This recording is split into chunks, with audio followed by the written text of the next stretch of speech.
a new edition of Advaita TV, an interview with Michiel Slegten in Zwolle. I have some information here about Michiel in his book, At Ease at the Well, Praxis of the Natural State. You work as a teacher in natural meditation. Michiel gives conscious therapy in his hometown here where we are, Zwolle, in the Netherlands. Awareness of direct experience is his teaching. Natural meditation is self-realization as praxis. His teaching is simple and profound, and in line with the non-dual Dzogchen teachings from Tibet, known as the praxis of the natural state. The focus is on realizing our natural state of oneness and perfection. After 6 years of meditation practice integrated into everyday living, Michiel awoke in 1995 to his true nature. With the help of a Dzogchen teacher, maybe you can say his name again because it's quite difficult for me. Yeah, it's Lopon Tenzin Namdak. Okay, he is also the teacher of the Dalai Lama. Mm-hmm. Has been, yeah. Has been. Yeah. Michiel followed intensely Byron Katie, Eckhart Tolle and Rinpoche, Tenzin Wangyal Rinpoche. Yeah. Yes. Yeah. Correct. Yeah. After more than 20 years of realization, the e-book At Ease at the Well was published. Michiel Slegten has a clear and poetic way of writing and encourage you direct to experience what is written. Michiel is open for a Skype consultation based on donations, and his teachings are recorded and can be found at his website michielslegten.nl. We'll put a link under this interview. Michiel, thanks for having me, and thanks for this introduction, so everyone knows who you are. 1995. Can you remember anything about that time, that place? Where were you, and what happened? Yeah, I was in the room where the Lopon Tenzin Namdak gave his teachings about the natural state. And I had praxis meditation for 6 years in different forms, and what you was expressing about the natural state, that's my experience. I thought that man is talking about what is what I feel and what I hear and what I. So.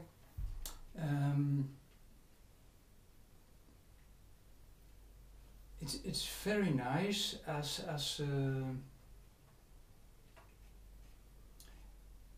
when the teaching is understood by the mind. Mm-hmm.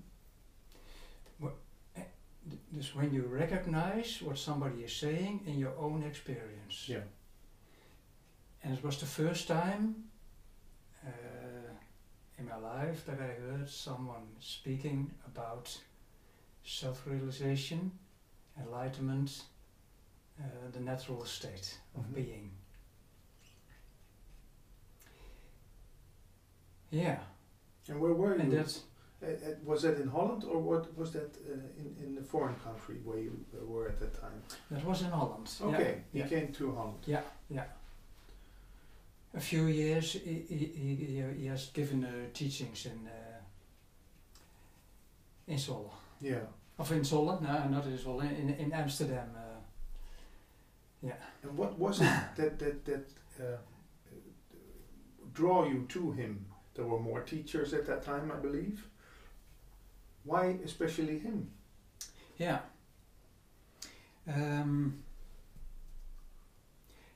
I has become curious about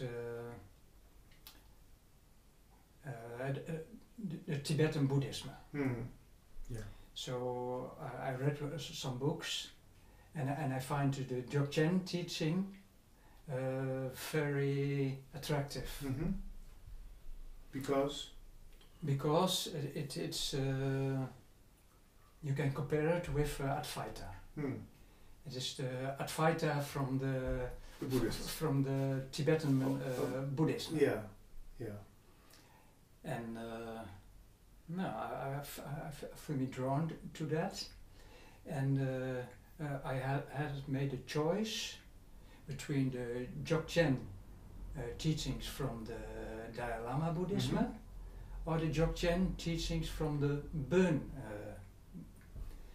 Buddhism. There's a difference between those two. The Bön direction is the old religion of Tibet. Long before the Buddhism of the Dalai Lama, from Shakyamuni Buddha, came to Tibet, long before there was the Bön religion. And no,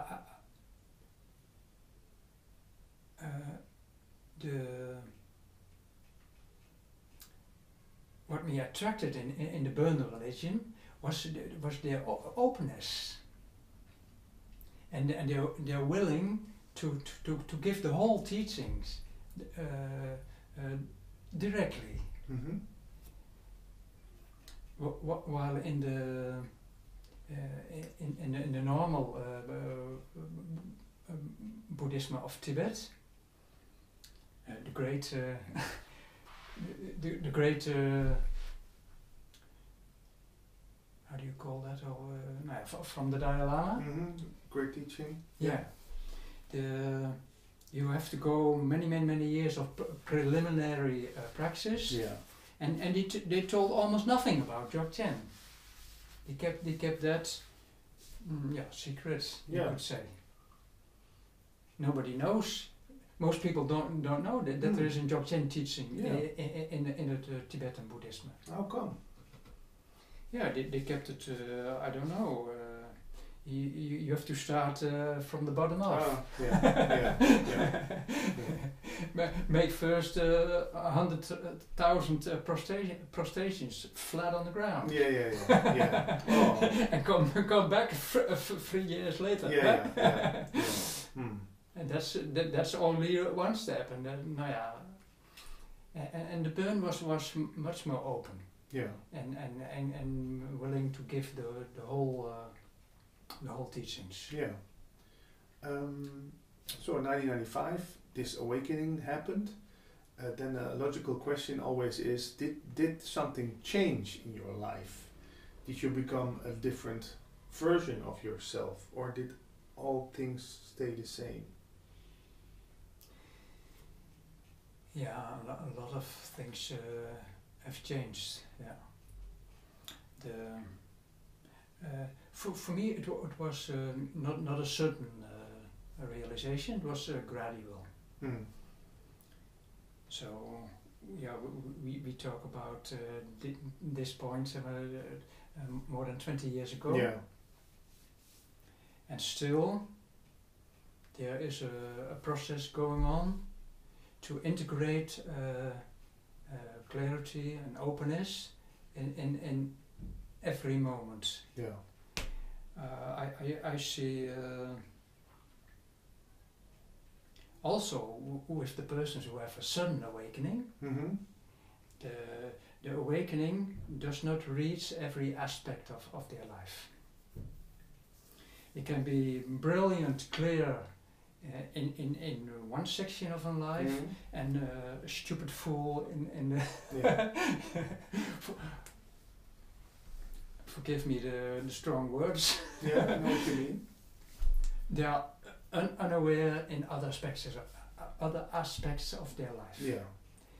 And so the gradual process is for everyone. Yeah, no exceptions.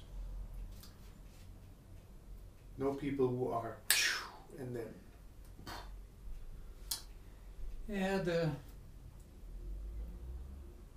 Yeah, there are some people who are at a very young age have a beautiful realization.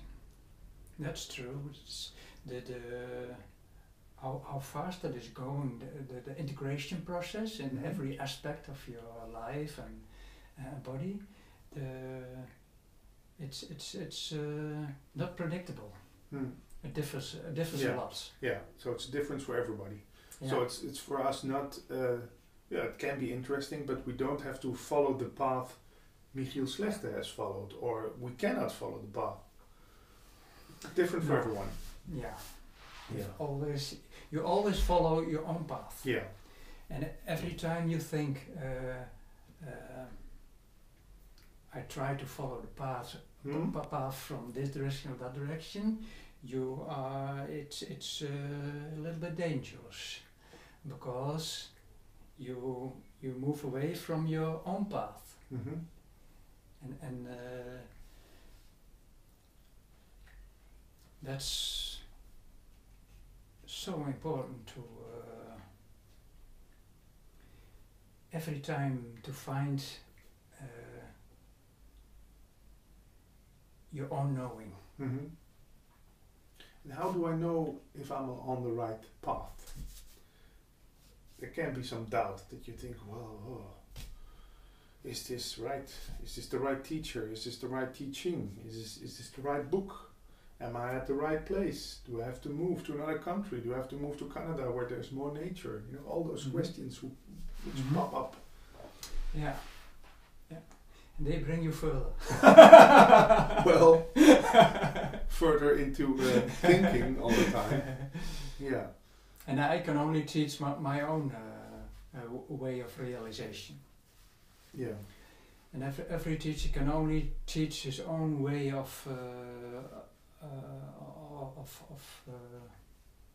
realization. Yeah. And what for me important is,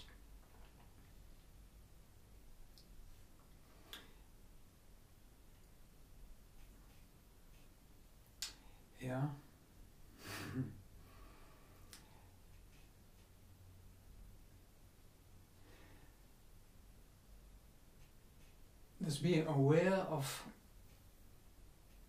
this moment, what is happening now, what is true now, and that is what I am.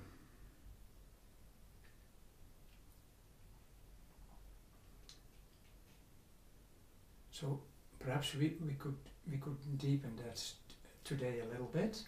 Please. What is true and what is not true.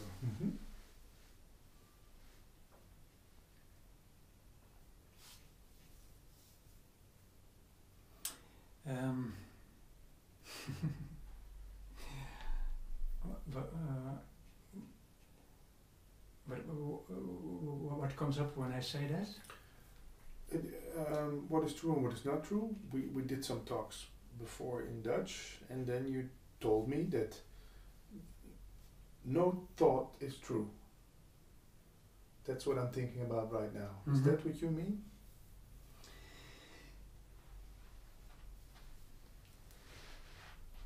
Yeah, no. The appearance of a thought is true. And it's the appearance of a story. I know what I think I know what you're pointing at, yeah. And that's not the reality right now. A story is a story. Yeah. It's just fantasy about something. Yeah. How it could be, or should be, or will be. Yeah. We could play a game now. Oh, nice. Games are nice. Yeah.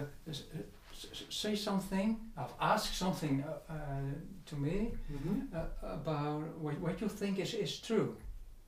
Okay. Like the work of Byron Katie. We're gonna... Not okay. Yeah, a little bit. I'm gonna ask you something which is true. Well, what you think is true? Yeah. Yeah. What I think is true is that I'm too fat. That I have too much weight on my body.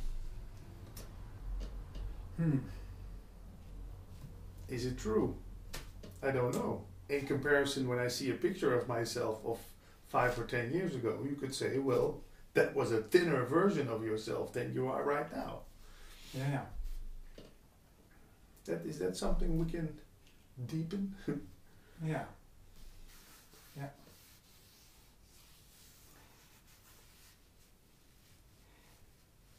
It's a story, yeah? Mm-hmm. It's not true.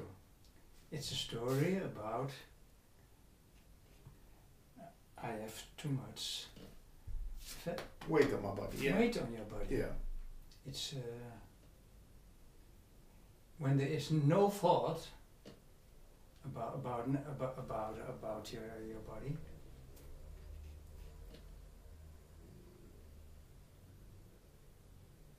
Yeah. You are what you are. Yeah, there's nothing wrong. Yeah. Nothing wrong or right. Yeah. It just is. This is the body at this moment. Yeah. So that's the realization from it is a story about my body. Yeah. Yeah. And when you know that it is a story, Mm-hmm. you don't suffer about No, it. that's true. That's true. You're free, Yeah. and you're free to do what you want. Yeah.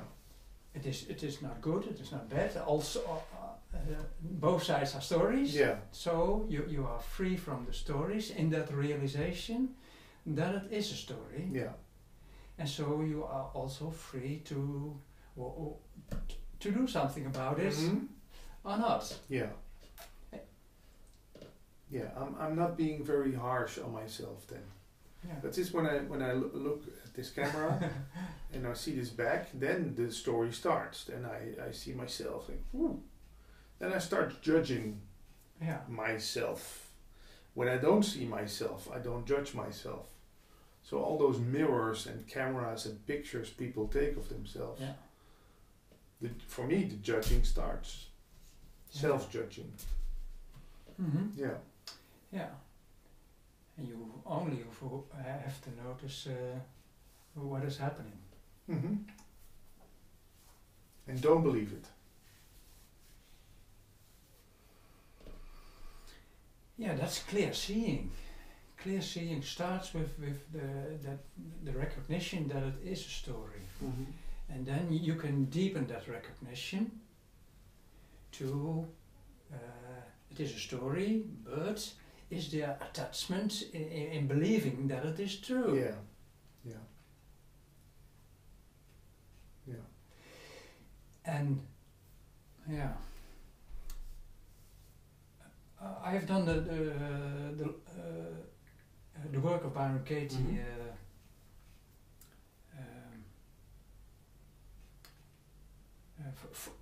For many years, and it's a profound teaching to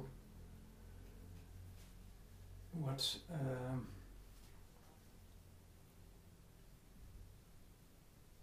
to identify that every thought is untrue. Every thought has no base in reality. It's just a story. Yeah. And then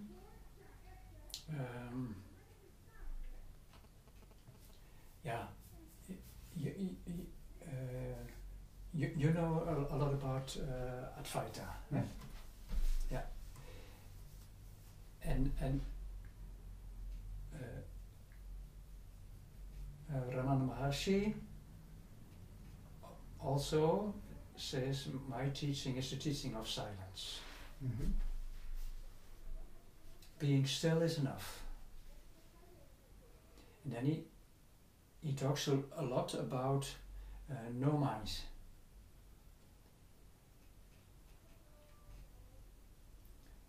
And no mind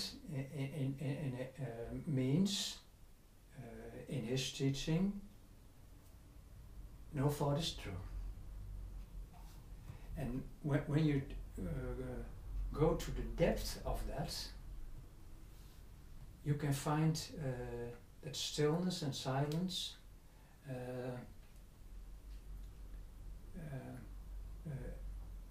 at all times.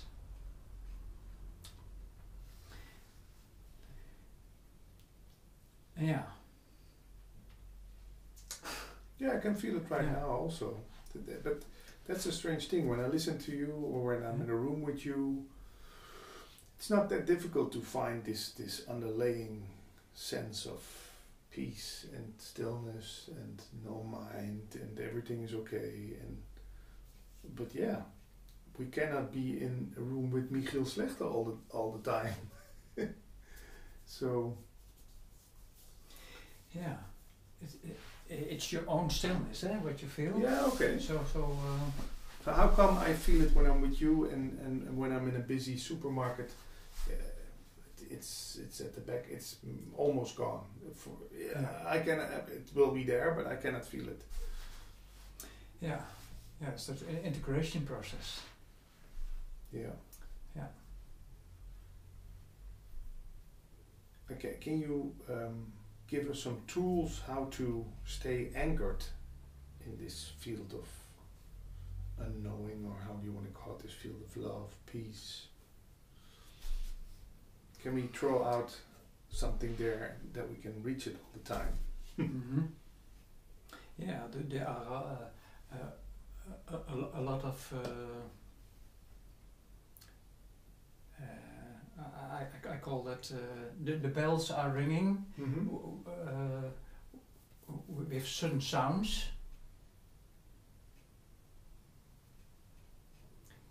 Stillness in a conversation is another bell that wakes you up. Mm-hmm. When you are busy on the computer screen and then you pause a little, your head goes up. That's also a moment to deepen your stillness. Mm-hmm. Stress, when you feel stress, that's one of the most important bells that can wake you up. Yeah. Because you know that you have to slow down at that moment, or Yeah. Give attention to what you feel. yeah.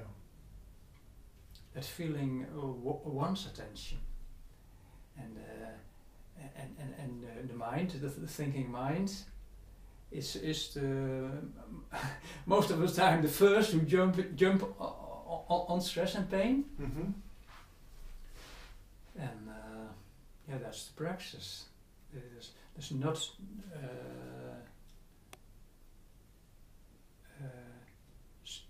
see what is happening. Mm-hmm. Trying to get away from it, Yeah. get rid of it. Want awareness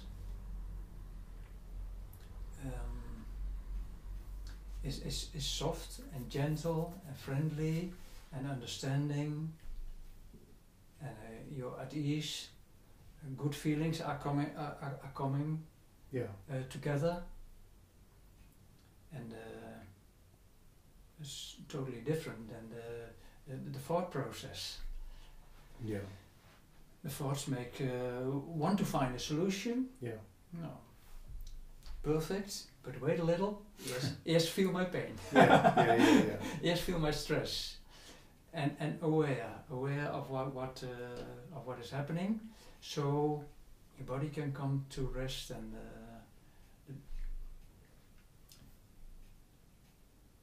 then you can use the mind to change something in your perhaps for your body. Mm. So I want to lose weight, so I buy this. what shall I do? Yeah. Intermittent fasting is a very good way to lose weight. Yeah. For example, Mm-hmm. yeah, intermittent fasting. I hope I pronounced that correctly. How does that work? That works. You don't eat a breakfast, Mm-hmm. and the hours wherein you are eating, Mm-hmm. you bring it down to 8 hours in a day. So we should. So So perhaps on 11 a.m. Yeah, Yeah, a.m. yeah. You start eating until 7 p.m. and that's 7 p.m. Yeah. yeah, Yeah. yeah, 8 or 7 hours. yeah. Yeah. And then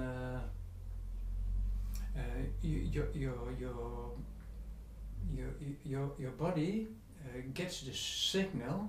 I need food. I need food. I Mhm. need food. Yeah. So your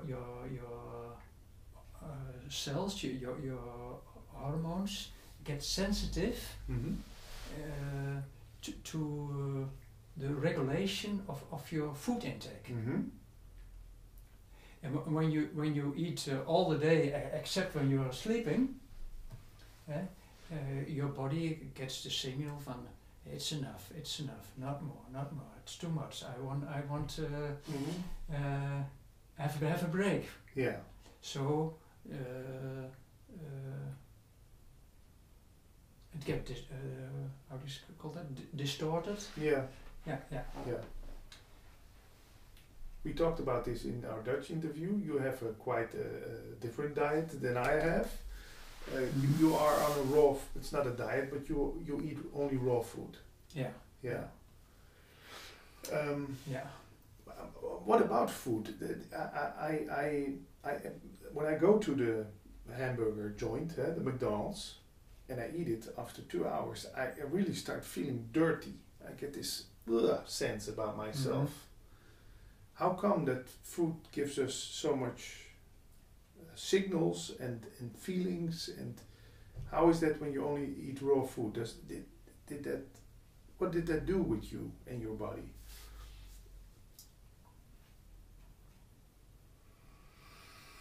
Yeah, I do it now 27 years, so I don't know what the difference No, is. yeah. But does it make it feels good, and it helps me to have a clear mind also. Yeah. Clarity is not dependent on the on the sickness of your body. Mm-hmm. You can be clear about when your body gives unclear signals. Okay. Okay. But you are then clear about unclarity. Yeah. Yeah. I like to be clear about clear. Yeah. Yeah. So it's not dependent on this body. That's what I was thinking. I was thinking when I start eating only vegetables and only raw food, fish, maybe then I will become clear also, more clear. Yeah. No, it doesn't have to do something with your spiritual practice. No. No.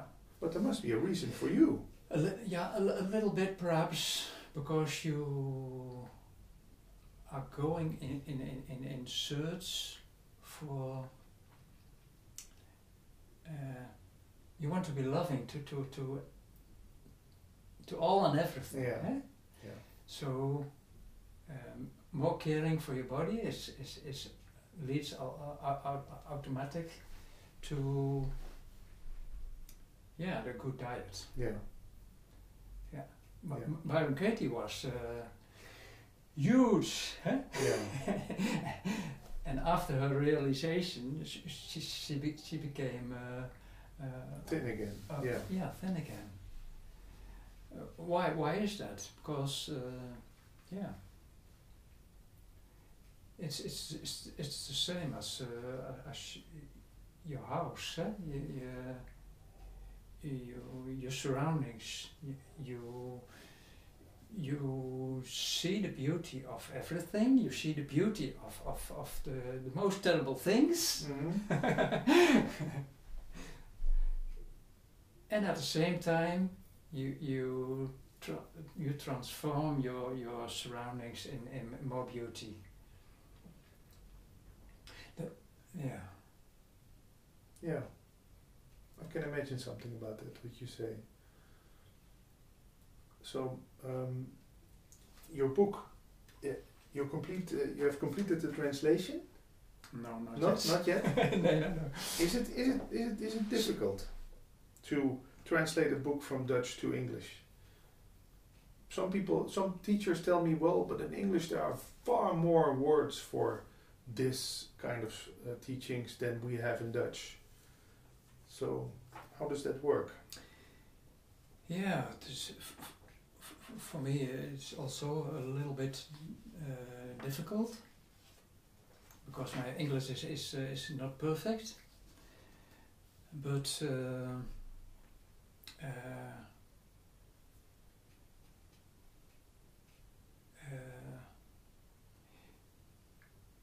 I'm very glad I'm translating it myself and not somebody else, because it has to be in the English language for the reader to be maximum.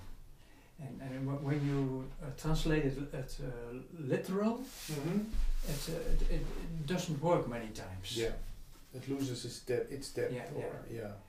And for the with the help of Google Translation. You can get very far. Yeah. I hope I get the way of how you set it into written words. Yeah. And I hope the poetic way of writing don't get lost in English. Yeah. And the natural state, is that something that can be reached? Is that something that is always the case? Is it hidden? Is it right in front of me? Where is that natural state, Michiel? Mm-hmm. It's all about recognizing, eh? Yeah. You cannot. Can you point to it? Can you say there's the natural state, or here, or is it a taste? How can it be found? Yeah.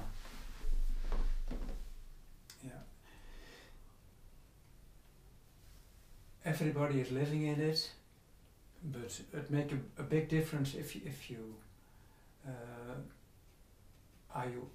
if you are aware of it or not. Mm-hmm.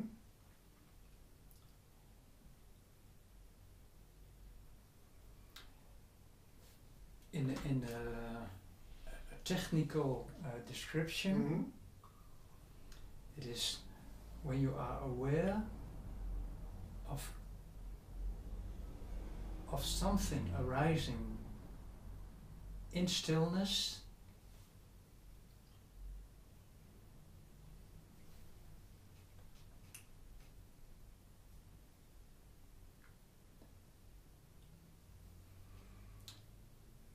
then you are aware of the natural state of everything. And that's the oneness of silence and something what is in there. Mm-hmm. In Buddhist teachings we call that form. The oneness of consciousness and form. Mm-hmm. They're not separate. They are not separate. No.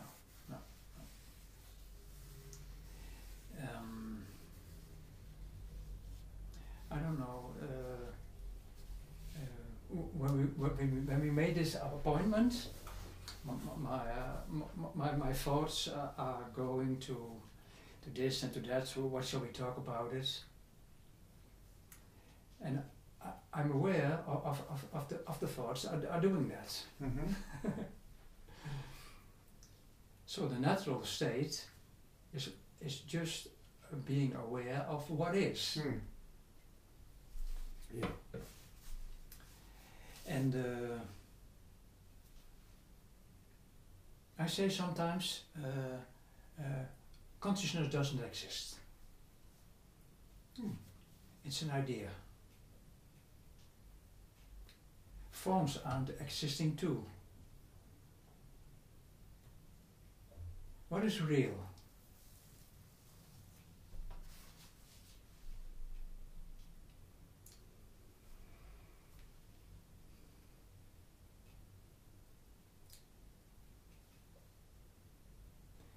word for it, for that union, is this.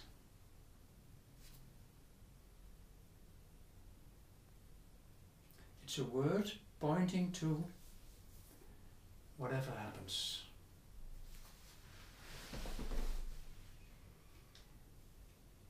Every sound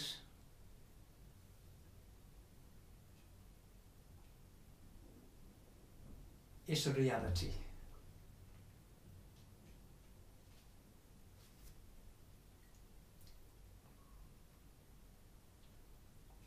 Tasting the tea, hearing the sound. Yeah. Yeah.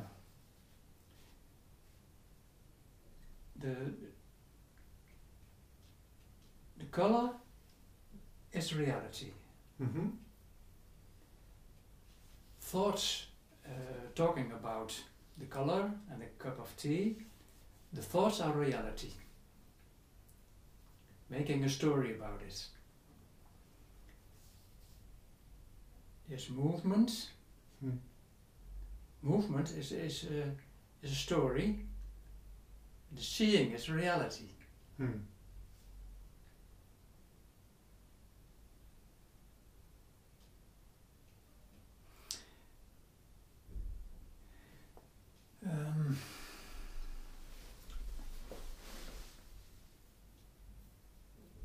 When you see something or hear something,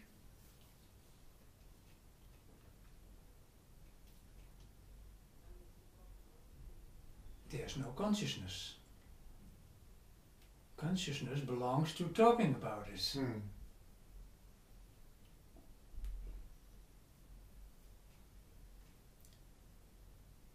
The color,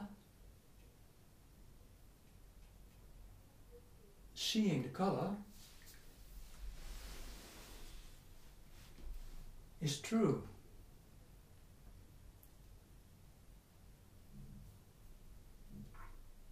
Yeah. It's only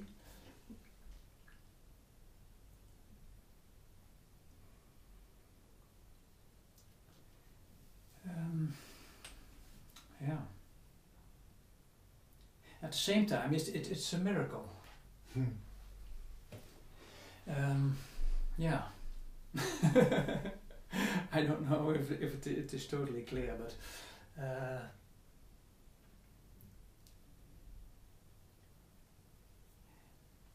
my mind is sometimes also a grasshopper. Yeah. Jumping from this to that, from this to that, from this to that. I know where you're pointing at. I think. Yeah.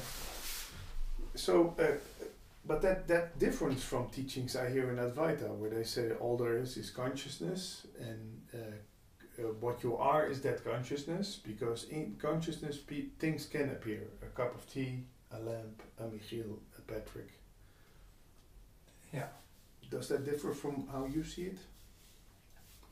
No. It's the same, but how deep is the understanding of that teaching? Yeah. Is consciousness something you can see or hear or find? No. No. It's totally empty, silent. Yeah. Space. No form. No. It's nothing. Yeah. So still we can go inside and know I am aware of everything. Yeah.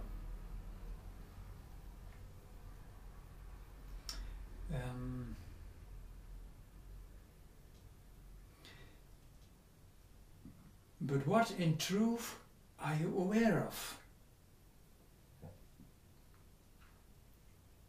From a knowing, that's a form too. Yeah. A knowing, I am aware. Perhaps a thought, I am aware. First the knowing, then the thought, the way of expressing that knowing. But still you haven't found consciousness itself. Mm-hmm. The same with the material world.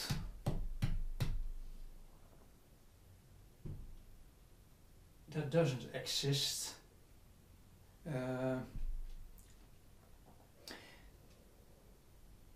in the teaching separate from your awareness. There always is awareness involved to find something solid. Yeah. Without awareness, there is no Solid world. No. solid world. No. No. And that doesn't mean outside the room or another city doesn't exist in reality. But you have no proof. I don't mean that. I don't mean that, because everything has its own consciousness. This glass has its own consciousness. It's also conscious, this glass. Yeah. Yeah. Or the one, or the universe, feels itself as glass. Yeah. It is conscious of itself through glass.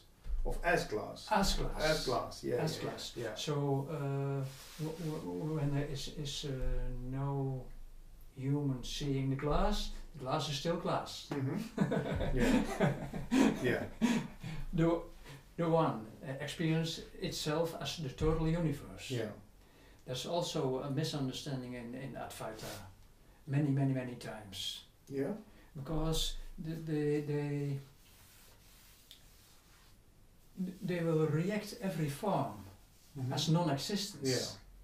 But that's a little bit too much of the good thing. Yeah. the teaching behind that is that you need to be aware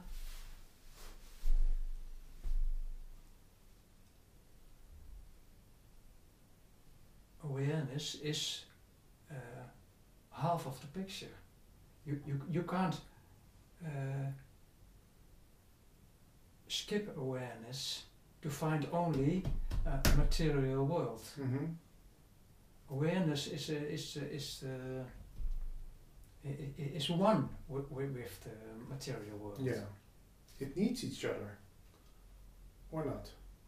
It needs each other. So yeah. Awareness and the material world. Yeah. They need each other and they are one. So separate, that's that's what we talk about it. Separate, they don't exist. Yeah. Yeah. Yeah. There's another dogma from the Advaita world. I'm curious about how you feel and think about it. That's the concept of free will, but more so, let's say that everything that happened until now, from the moment I was conceived by my father and mother, until the moment that I'm sitting in Zwolle right now, in this position, on this chair with you, could this have been otherwise? Or is it exactly how it had to go?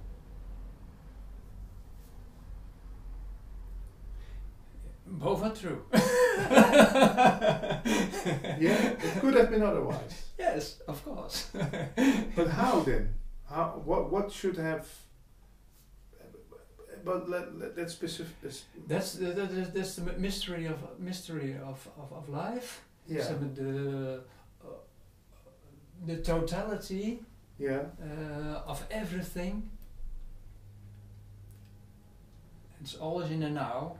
But the whole past is also in the now. Mm-hmm. So this totality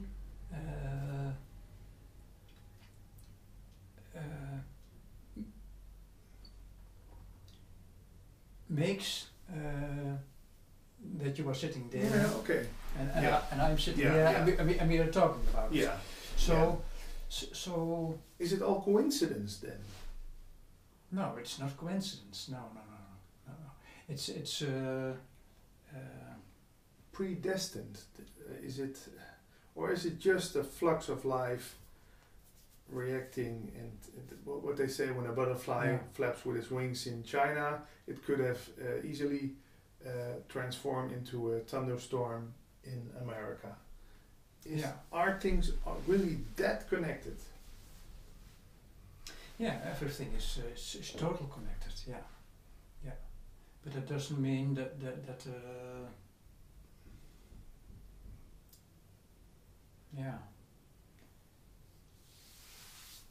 it doesn't mean that you can see ahead what is going to happen. Yeah. But what I find interesting and important is that you get a feeling of the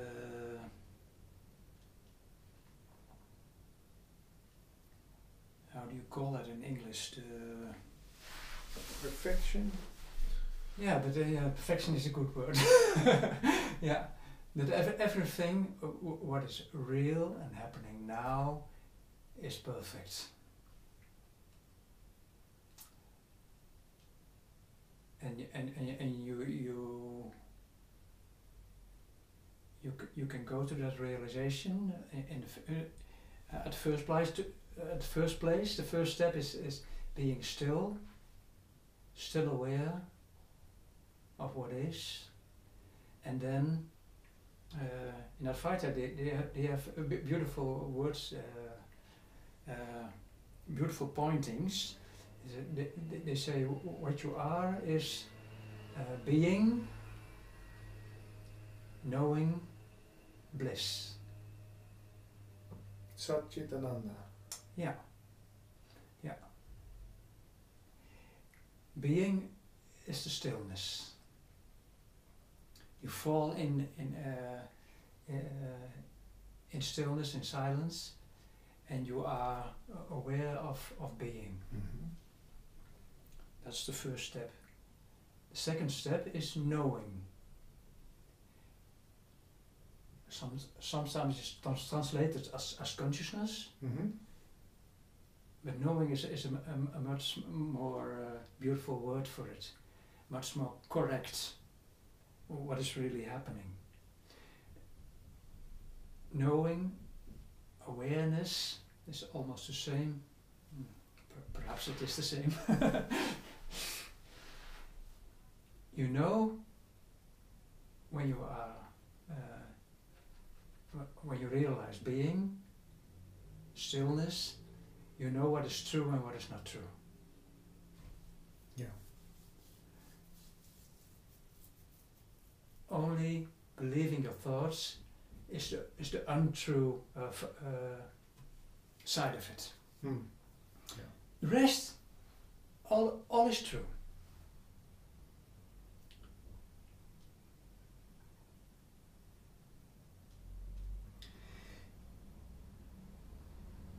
And then, when you have the certainty of knowing,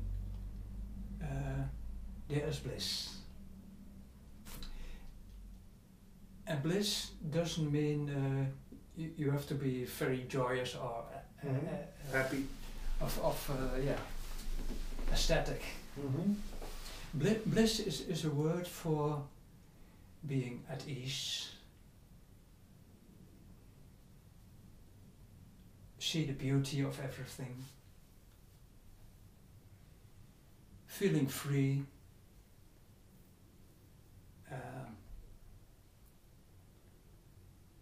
happy, joyous, creative, clear. Yeah, spontaneous. You sometimes creative. Yeah. This is all. And we have in the Dzogchen, there's a great deal of the teaching is about that. Yeah. Dzogchen means the great perfection. So it's a teaching about this bliss. So we don't call it bliss. We see that it is everything what you can imagine that is positive and feeling good. That's a part of your realization of knowing, being knowing, knowing. Yeah. And the bliss part happens spontaneously. That's a result. Yeah. You don't have to do special things for that. It's automatically given when you are still and you have that knowing. Yeah. Yeah. In Dutch, you sometimes call it undestroyable contentment. Is that what you mean by that bliss? That satisfied, that cannot be destroyed or doesn't need anything to be satisfied. It's just. Yeah. Yeah. Being is enough. Yeah. Yeah. Undestroyable content. Yeah. Yeah. And that doesn't mean you sometimes are nervous or have stress. That's something different, because when you see the being, when you are still, when you are feeling uncomfortable, when you are still and you are knowing the reality of your feelings and the unreality of your thoughts about it, then the bliss part takes over. So you can be even in a great pain and at the same time be undestroyable content. Yeah. Yeah. You can be in an accident or Traffic even dying. Yeah. Yeah.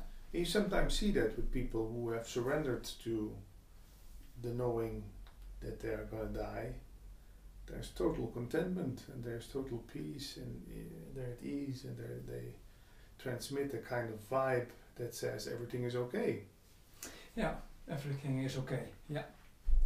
And how do you know that? I most of the time, this is my second question. Be still, and you know it's okay. Yeah. Yeah. And still go to the most terrible place in your past.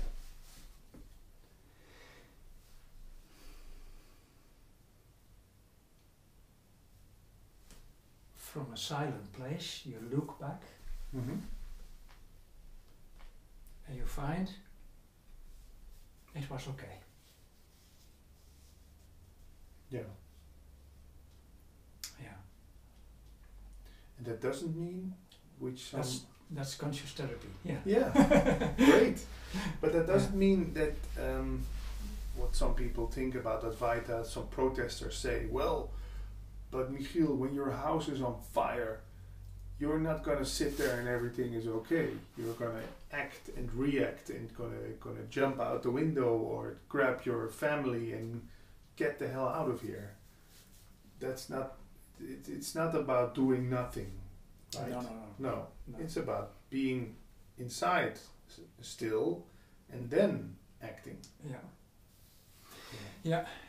Your acting get liberated. Yeah. When you are confused, lost in your thoughts, stressful thoughts, you is paralyzed. Good word. You get paralyzed. You get stuck. Yeah. Stuck in. You can't act properly. Yeah. We have about 5 more minutes. Can you tell us something about where can people find your book? I imagine that it's going to be ready in a couple of months, or are you still working on it for half a year? Yeah, it's a half a year. Yeah. Okay. Yeah, I think so. Are there any books or teachers you are very enthusiastic about at this moment, except for your own book and teachings? Yeah, I think Byron Katie, my teacher, uh, I hear every time a lot of people are dismissing the value, are underestimating her teaching because they think it's a method. It's just a method. It has nothing to do with self-realization. Yeah. But it is I think the most powerful realization you can get to see the unreality of your thoughts. Yeah. And the teaching of Byron Katie is profound in that. Yeah, the work we are talking about, the 4 questions. Yeah. And Eckhart Tolle, do you still follow him, watch him? No, not anymore. But it's a perfect teacher to see the simpleness, the without the doctrine of an old religion. Yeah. So it's a very good start, I would say. Yeah. The power of now. The power of now. Yeah. Yeah, and his videos. Yeah. And you mean his satsang videos or the videos he does with reacts to people and gives his answers to questions? Yeah, both. Yeah. And then you find on YouTube a lot. Yeah. A lot. But a lot more if you are going to his website, and you have to pay a little bit about it. Yeah. And then you get every month 2 hours of teaching from Eckhart Tolle. And Osho, have you ever been into his teaching?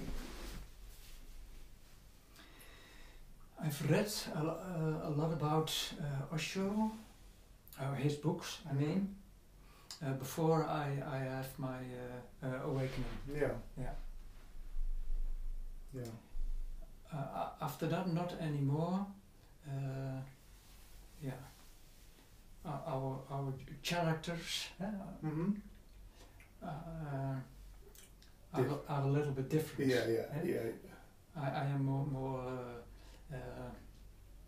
how would you say?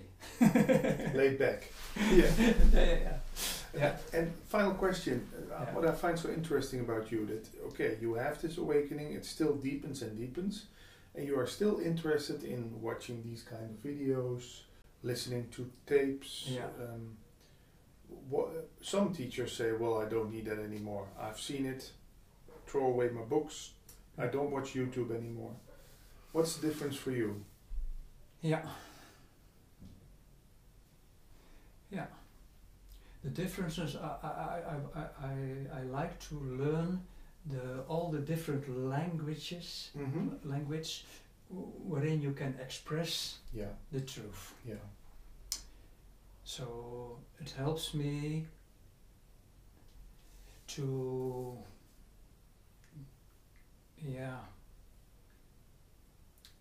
It's a very complicated world, the world of teaching. It's a great distraction, teachings. It's a very, very great distractions. Don't go there, I almost say. Yeah, because the realization inside is much more simple. Than watching these kind of things. Be still, and that's it. Dit is het. Yeah. That's it.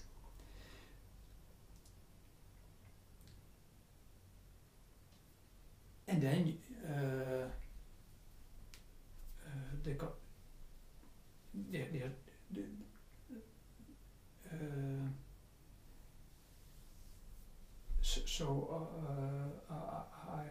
I follow many teachers in the way they are expressing this simple thing, and they talk all in a different way about it, and then I find that interesting. I want to learn all that way of expressing. Yeah, it makes me perhaps a better teacher because the transmission can go to, am I still? What is happening now? That's it, more is not needed. But then we talk about it. Yeah. You also give satsang? I give satsang, yeah. In Dutch? In Dutch, yeah. And sometimes I make a video in English also. Yeah. But that's just the beginning of it. Yeah. Yeah. Okay, Michiel. Yeah. Thanks very much for this nice talk. Thank you too. Yeah. And we will find you on YouTube and your website michielslegten.nl. .nl, yes. Yeah.